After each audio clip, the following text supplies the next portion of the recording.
Good morning, live from Hanapepe. But hey, we're still live. I'm going to be speaking this morning with Adam Buliisa in Uganda. Going to be talking about things that he's been facing going through these last few months, as well as changes that might have been made for him and plans that he's making for the future. Going to get that connection on the global scale today because we are all connected and we all have that spirit of CAN alive and well within us. Good morning. All right, we're looking for Adam Buliisa. We're going to be doing a live interview with him in Uganda this morning, and there he is. For those understanding of Spirit of CAN. So you know what? We're going to shake things up, Adam.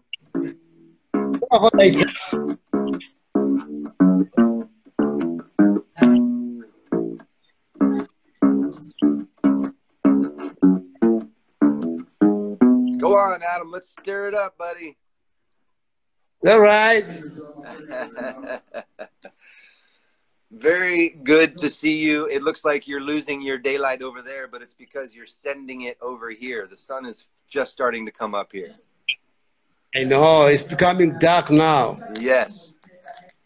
Yeah. But can you see me well now?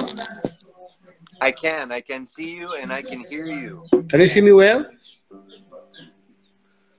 Aloha. Aloha. So, ladies and gentlemen, this is Adam. I think I might have been saying your name wrong, so I'm going to let you tell our friends about yourself. Tell them who you are and how you got to be where you are today. Hello. Hi. Tell us about yourself, how you doing? Adam. Can you speak loud, please? Say it. Yes. Can you tell us a little bit about yourself and what you do?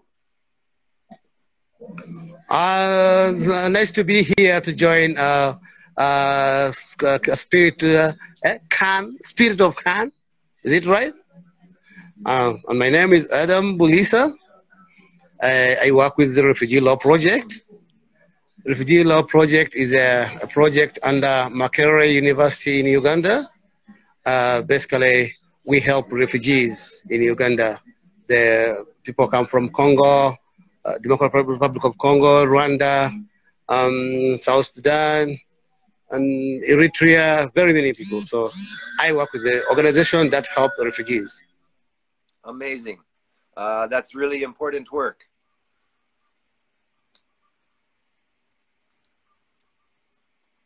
So if you guys are just joining us, we are speaking with Adam Buliisa in Uganda, and we're probably going to have a little bit of connection difficulty because of where we are and things like that. But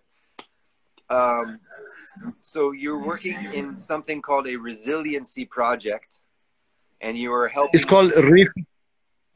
called Refugee Law Project. Refugee Law Project. Yes, it helps the refugees. And asylum seekers and asylum seekers, yes. Okay, so I imagine some things have really been challenging for you and for your work and for your organization over these last 2 months. Have there been some significant challenges for you? Of course, a very big one, especially we are locked down, we could not move around. We're just at home.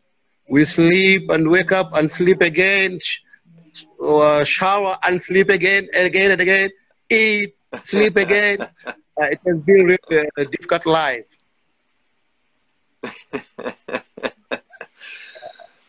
And I think it has do you have family? Yes, I do. I have a family, I have a wife, I have my children here. And do they all, you are all staying together in the same home? Are any of you able to do any work right now? Nobody. We are all staying together. We are at home.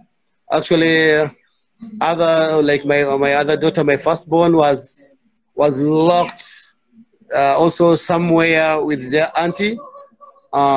So we missed her the whole of this lockdown, and we have been without her of course, we miss her, but I have my other children around here with my wife, and of course, nobody is working at all. We are here, sleeping, like I said, sleep, sleep, sleep, sleep, until sleeping. We sleep. Until the sleep get tired of, until the sleep get tired of being slept.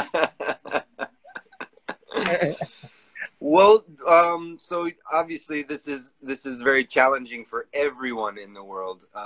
And you, Yeah. what is the news like for you as far as coronavirus right now? Is it dangerous for you where you are? Obviously, you are still staying safe in home. What is the news like in your country right now for the coronavirus? Of course, the news is not really amazing at all. And of course, it is also affecting us psychologically because rumors everywhere, this after this, you hear someone telling you this. So we are trying to follow the government's guidelines. We are staying home and we are washing our hands. And we are also using sanitizers. We are putting masks. Everywhere. We are following the guidelines of the government. There you have it. See, everybody, look, it's the same. No matter what piece of dirt you are standing on, it is the same. We are all the same in this situation. And we've got our friend Adam here. He's spending time with his family. He's getting to slow down a little bit, rest and eat and spend time with his family. Yeah. But it's you know, it's serious all over the world. We are all together. We all bleed and have pain the same. Indeed, yeah. And we are real praying that at least this one come to an end very soon. Otherwise, we are going to die in our houses. We don't want that. Yes. Okay, Adam, so you told us a little bit about the work that you do, but you are a significant person because you have done some traveling and you have, how many languages can you speak? I can speak Ugandan language. I can speak more than 5 in Uganda. And international language, I speak Japanese because I'm a black Japanese, all right? Yes. Yes, I'm called Hiroshi, a Japanese name. I love it. You love it, right? I do. So I speak Japanese. Love Japan too. It's great. Yeah, I stayed in Japan for 2.5 years to 3 years. How about I lived that? in Japan for 3 years. Yeah. And of course, Japan was very interesting. Yeah, and that's why I learned Japanese from. Yeah. Do you have many Japanese in Uganda? Very many. This year we have an embassy here, and actually to travel to Japan, I got a friend from Uganda here. We became very close until she took me to Japan, and I stayed in Japan. I lived in Japan with her for 3 years, and then I came back. So they're here. Some come here as students. Some come to do voluntary work here, and of course, yeah. So you get to practice your languages there. I do. Of course, I left there like 7-8 years ago, but of course, I still speak like 50 or 40%. But by the time I came back, I was speaking 85.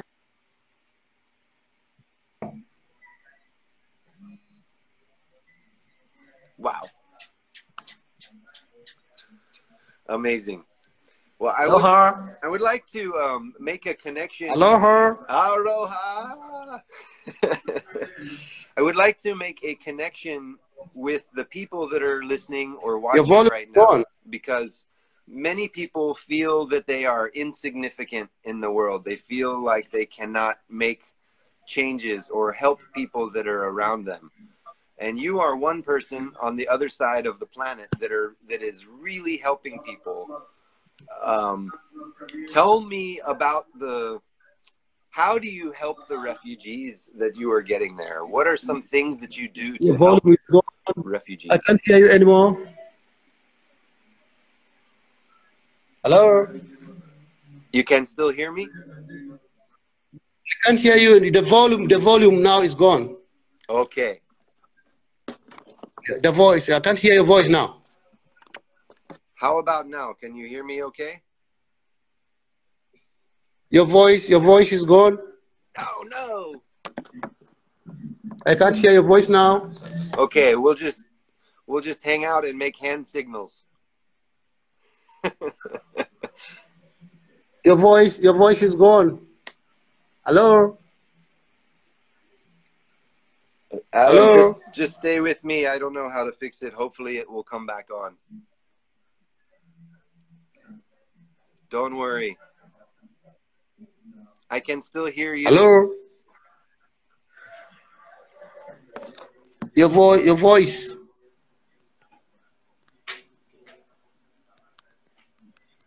Hello? Can you hear me? Okay, so they can hear me, Adam, and I can hear you, but you cannot hear me. I can't hear you, dear.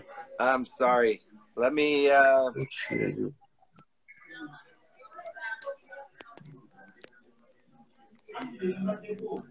Refugees.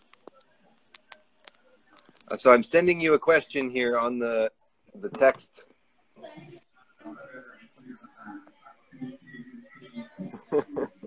It's okay, buddy. We can hear you and they can hear me. So I don't know what's happening with the volume. Hello? Wow. don't worry.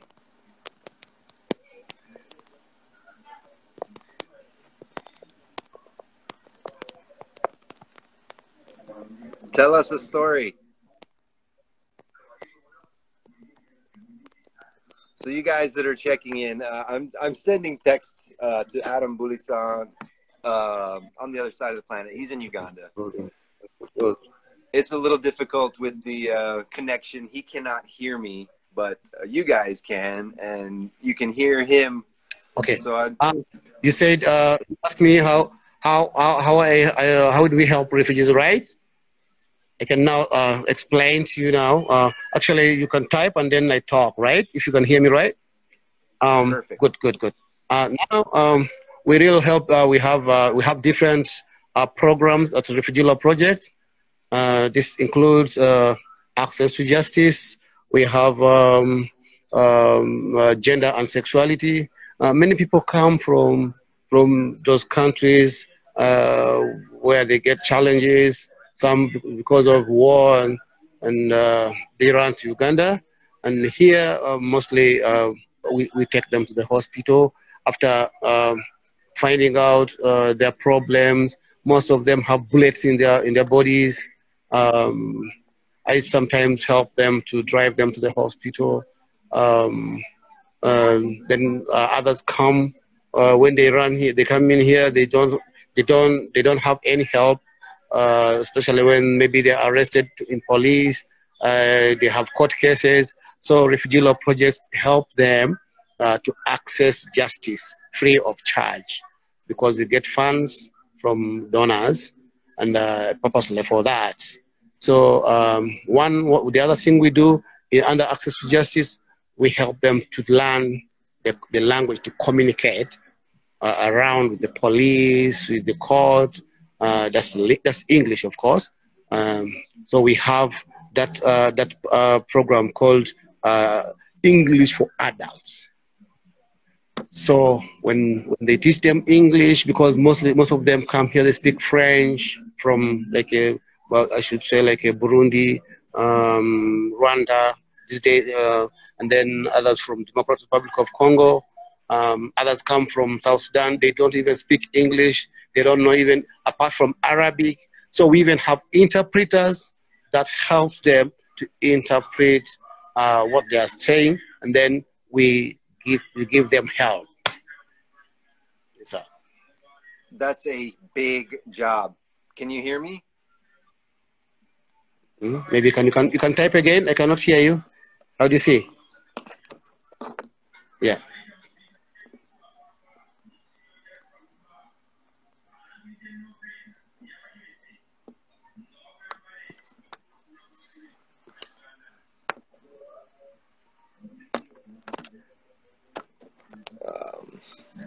Thank you.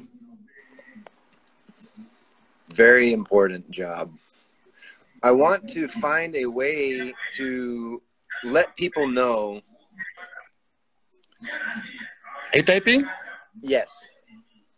Okay, please do. I don't know what has taken the volume. Okay, very important. Thank you.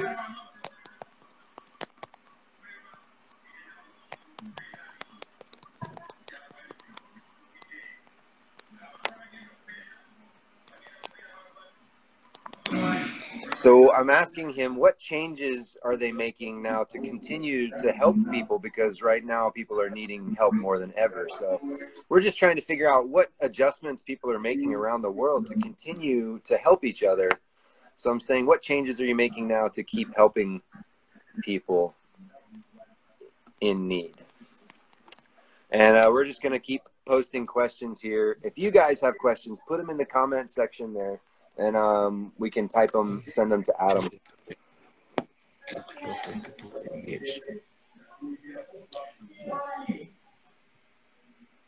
Well, thank you. You asked the question that what changes am I making now to keep helping people in need?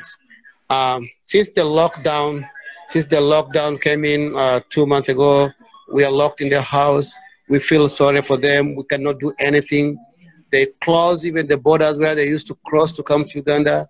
We have refugee settlements. We cannot even reach them because sometimes we could even extend our services to them in the refugee settlements. So we no longer move to that side, and we cannot reach them because it's not allowed. The government said no.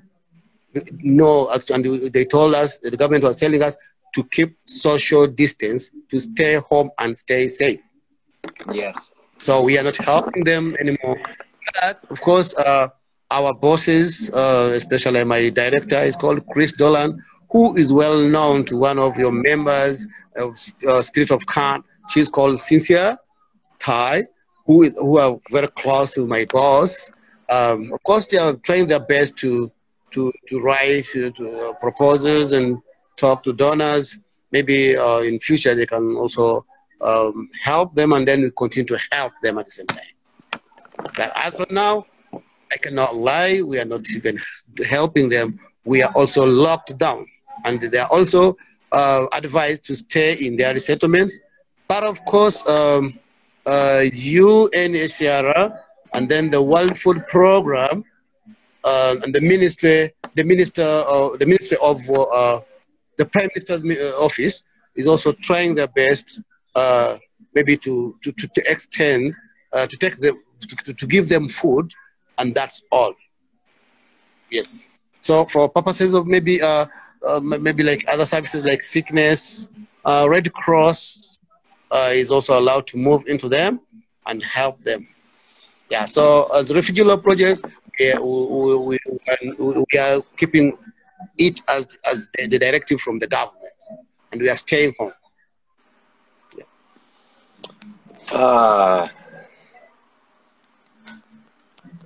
Difficult.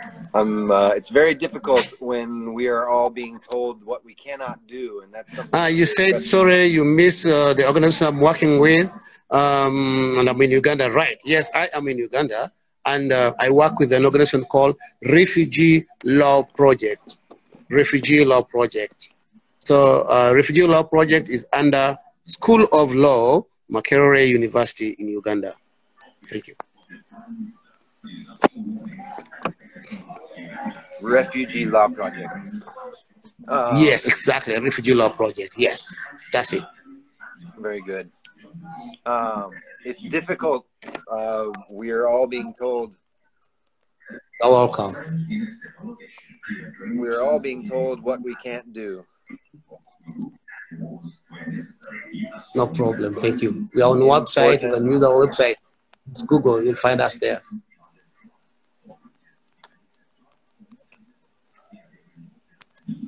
Can do. Sorry for the delay, everybody. We are typing basically between Adam Buliisa and myself. Yes, we partnered with Project Expedite Justice from Hawaii. And the director of the Project Expedite Justice from Hawaii is known as Cynthia Tai. She's a very hardworking person. Yeah. We're going to be talking to Cynthia Tai this morning. We're going to do a recorded session with her that we will be able to release through the CANversations, but it won't be live for safety purposes, essentially. How can we help you, Adam?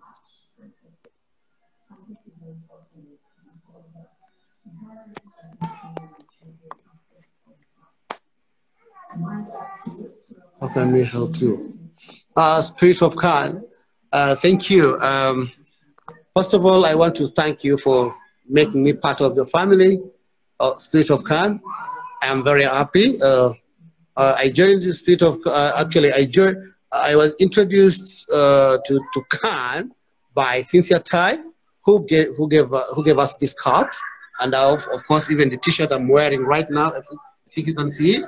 The one I'm putting on, right? So I'm putting on both CAN T-shirt and the CAN cap. So I'm happy to join, to be part of the family. And of course, right now, I'm studying. I had gone back to school, despite all the challenges and the hard work we are doing all the time.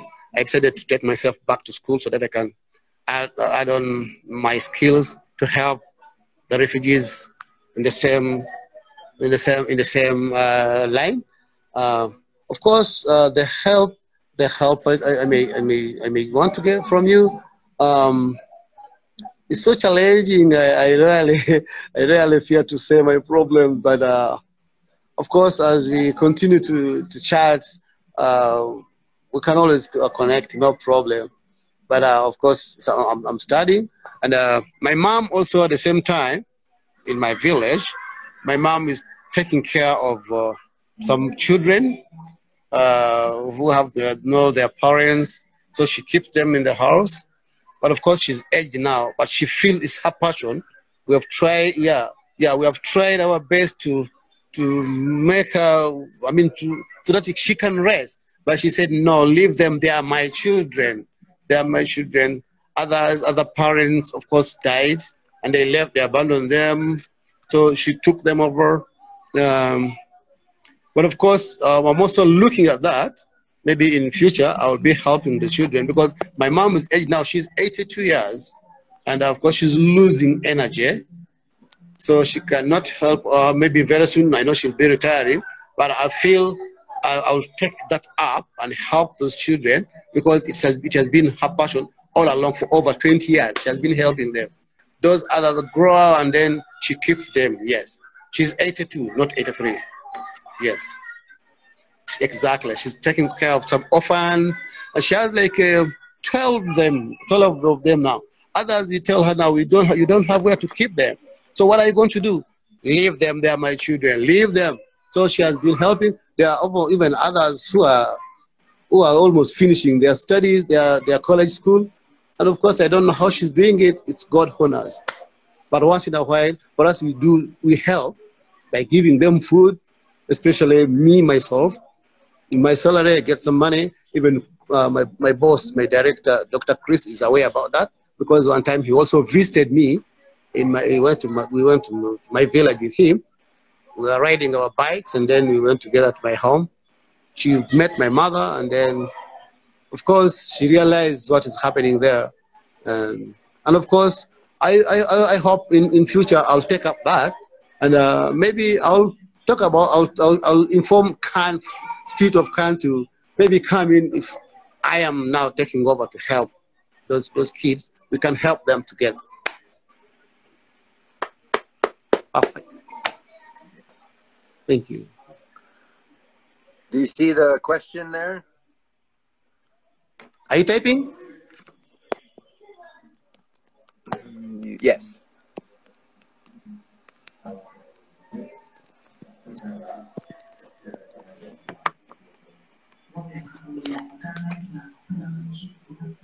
What are you studying? Okay, right now I'm studying public administration and management. But of course, my boss has been pushing me because he identified a skill in me. My boss is called Dr. Chris Dolan. He comes from England. He's a Brighton.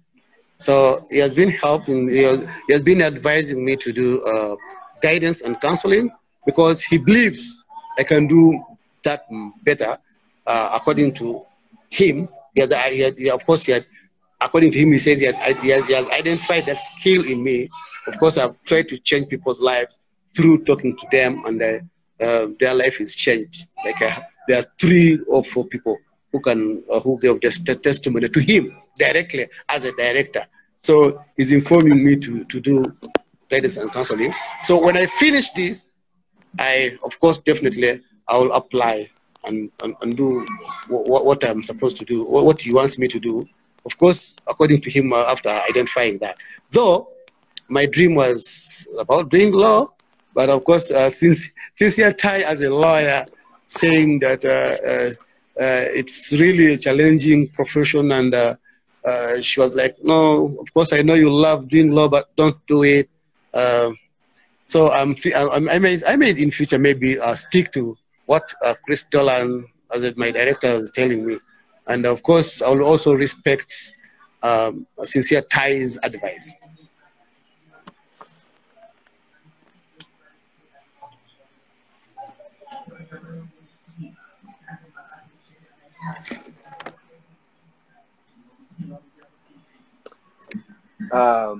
So he's just been talking about Cynthia Tai, and I'll just mention again, we will be speaking to her in a couple of hours this morning. We'll be doing a recorded conversation with her as she's not on social media, dealing with some super significant atrocities on our little blue marble here, and bringing justice, social justice to war crimes and things like that. It's pretty wild. And Adam is one of her counterparts there that she helps with in Uganda with these refugees and things like that as well, and trying to make sure that there is understanding and communication between these organizations. So Cynthia talked you out of being a lawyer, it sounds like. Out of being a lawyer.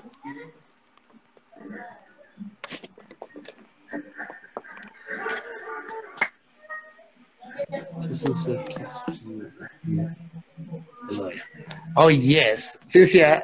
Actually, it is Cynthia who was telling me to maybe not think about doing law very much, because she is a lawyer and she has been in that profession for some time, and she was, of course, telling me to maybe if I can do another course, it will be better, because she says there are so many challenges in that profession. Bureaucracies, things, basically red tape, legal matters, jargon, stuff like that, that stops things from happening. Yes. Looking for an arrow here. There we go.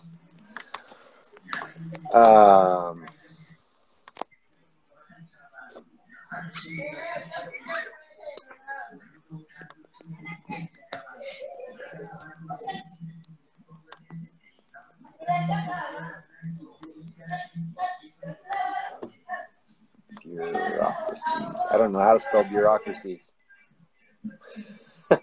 Anyway, does anybody else have any questions for Adam out there? We want to keep him engaged. It sounds like he's got some fun people around him there.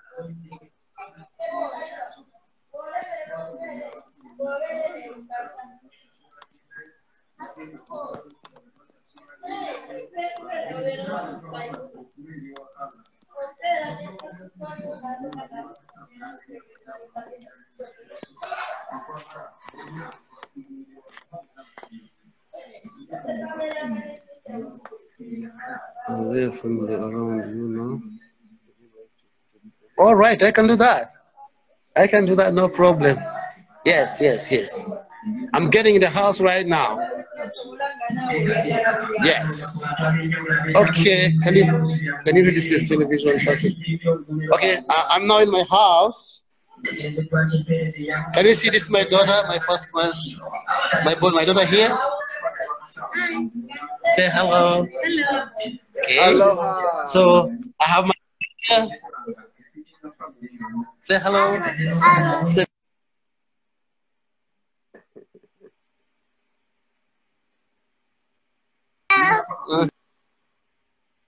Cute kids. okay. I have my wife here, but she's on phone. It's my wife. Hi. You can see. All right. So everyone is here. I have a big family in my house here. So yes.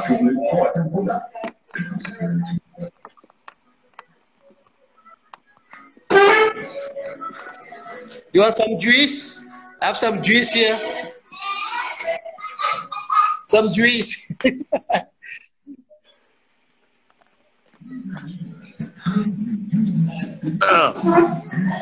Right now we've just done. We've just had our rice, and when we are done until tomorrow. Yep.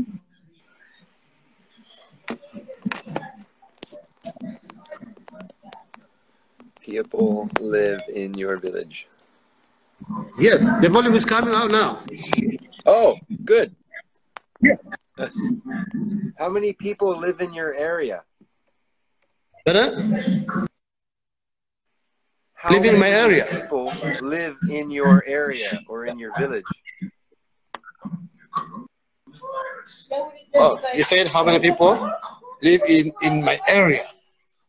Oh, we are very many actually. I cannot. I think where I live right now, we are about 1,000 plus. Yes, it's a village. Yeah. Are there farms and things like that to grow food? The volume is going again.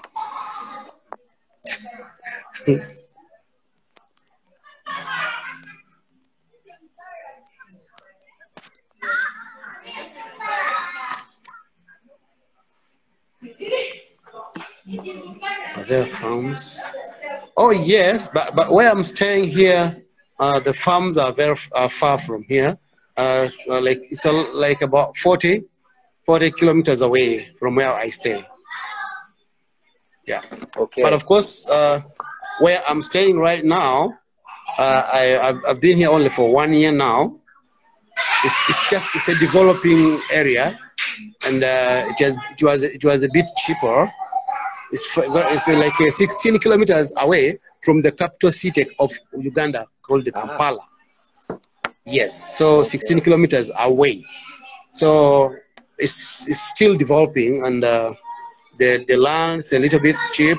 So I had to come a little bit inside here and bought my small land here, and I'm constructing my house because my dream is like in 1 or 2 years, my house will be done and my family will be occupying their house. So I'm saving slowly by slowly.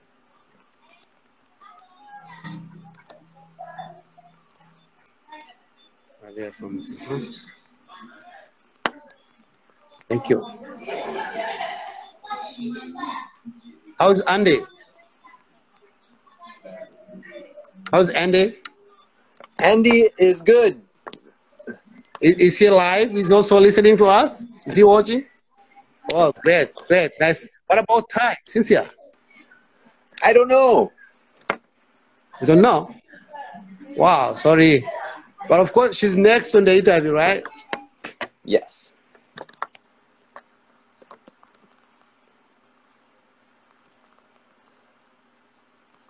Not on Instagram.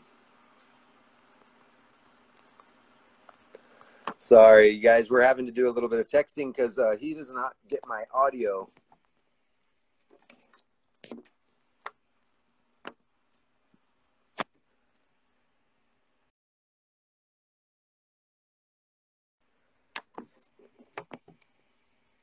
Yeah, great point. That he's not thinking entirely of himself. This man, Adam, I guess he's checked out. Maybe there was a bad connection. We'll see if he can join us again.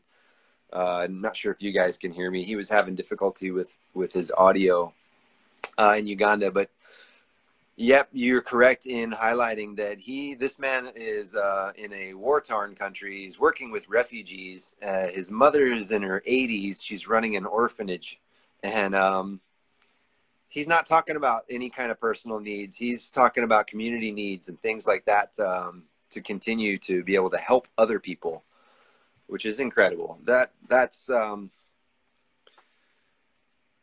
something that we can all think a little bit more about. We all have personal needs, but as soon as you put somebody else's needs in front of your own, that becomes a catalyst for a wave of action, a wave of really good positivity. All right, Adam's back in here. We're going to see if we can bring him back in. Maybe we'll get better audio too. Go live with Adam. All right, we're trying this out. We did have a nice 30-minute rough conversation there where he didn't have my audio, but hopefully it'll work again this time. He's coming back in. Yeah. Hey, Adam. Am I back? Don't worry. Don't worry. I have a bad reception, right? My network. Yes, I can hear you. Awesome. We had some wonderful comment there from a woman that was saying that she loves that your focus is in helping others. It's while you maybe have many needs personally, you are focused on your family and the people in your community around you and helping the refugees and things like that that aren't your family. Yes. Why are you like that? It's kind of a passion. Of course, I am a person who wants everyone to be happy. But of course, if I had that, like, what should I say, the possibility or the energy to help everyone to be happy, I would be happy to do that. But of course, I'm a person who can give and remain without anything. So that's me. I just love helping, and I want everybody to be happy. Actually, when you look at my family, my neighboring people, everybody is happy with me, and I'm living with them well. And it's about sacrificing. It's just a heart. Yes. I'm not that person. I'm not running a lot of money, but I just like helping people, you know. And I cannot see someone going to sleep angry and I have money and I don't help them. So that's me.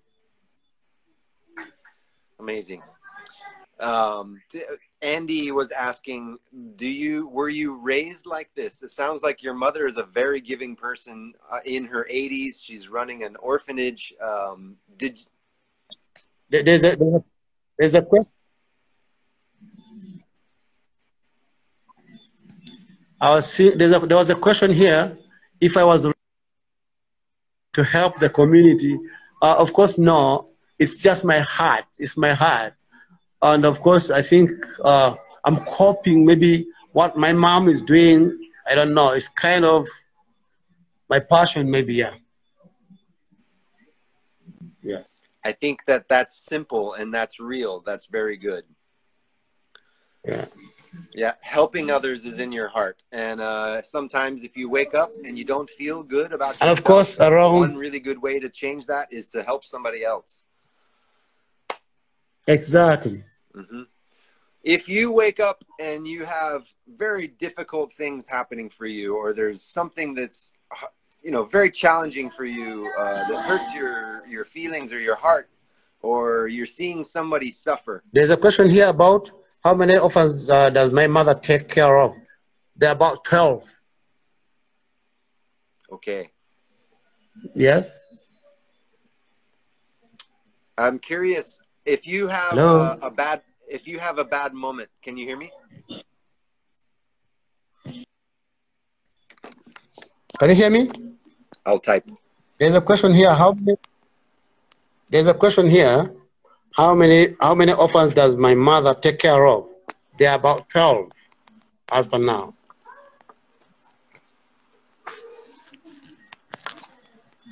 Hi, Faith. Are we together? I'm just typing. Are we together?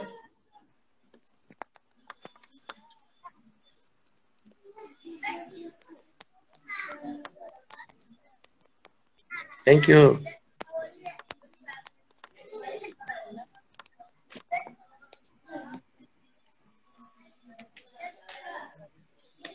If you have a, oh no. If you had a bad day or moment, what do you do to change your state of mind? Well, this question, if I had a bad day, what I do to change the state of my mind? Was that the question? Okay. Yes. Hello. Oh yes. One, of course, I'm a person who normally let things go. That's it. But of course, I love listening to music. I love music. And music will always help me to change the state of my mind. Yes. Can you get my point? Okay, I love listening to reggae music, roots, and then some gospel, like Hillsong.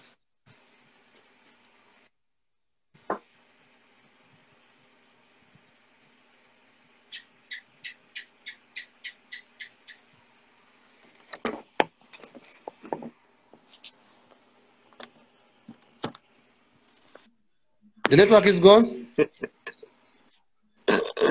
Yes.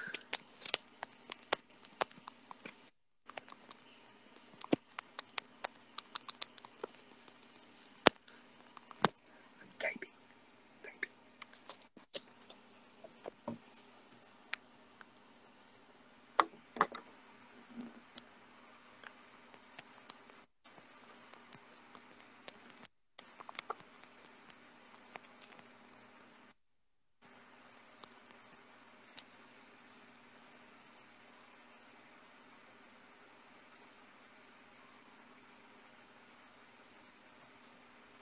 Hey, musical Adam, where are you? I can see this one is Thai, Cynthia. Adam, where are you? I am in the bush.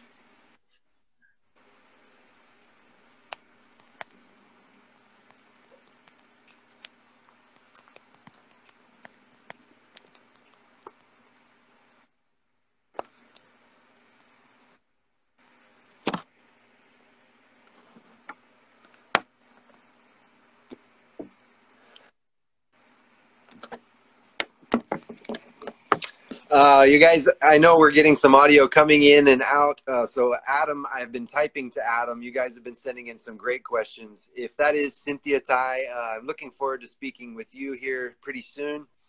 Hoping everybody's having a blessed day. Adam is coming live to us from Uganda with a little bit of a broken signal, but we've gotten a really important message here. It is that no matter who you are, no matter where you are, you can help others, and often helping others will probably help you too.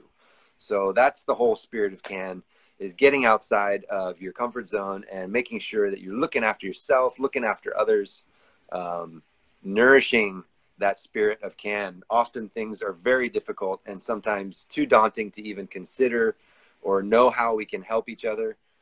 But just a little tiny step in the right direction is in the right direction.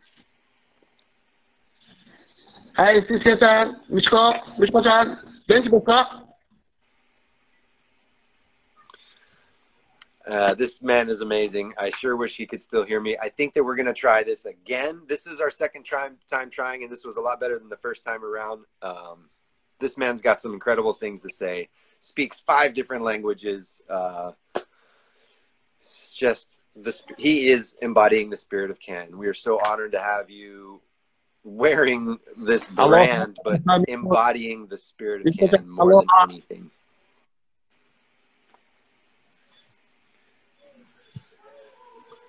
Are we together? I can still see you. Aloha, I don't know where aloha. the audio went, bro, but aloha and a lot of love to your family. Good, thank you.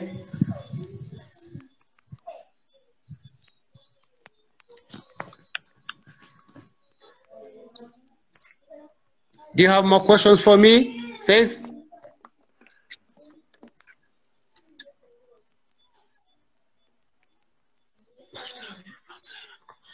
Thank you very much. Arigatou gozaimashita.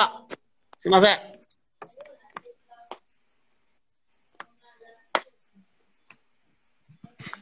Hi. Thank you. Send my greetings to all the people, the spirit of CAN. I love you all.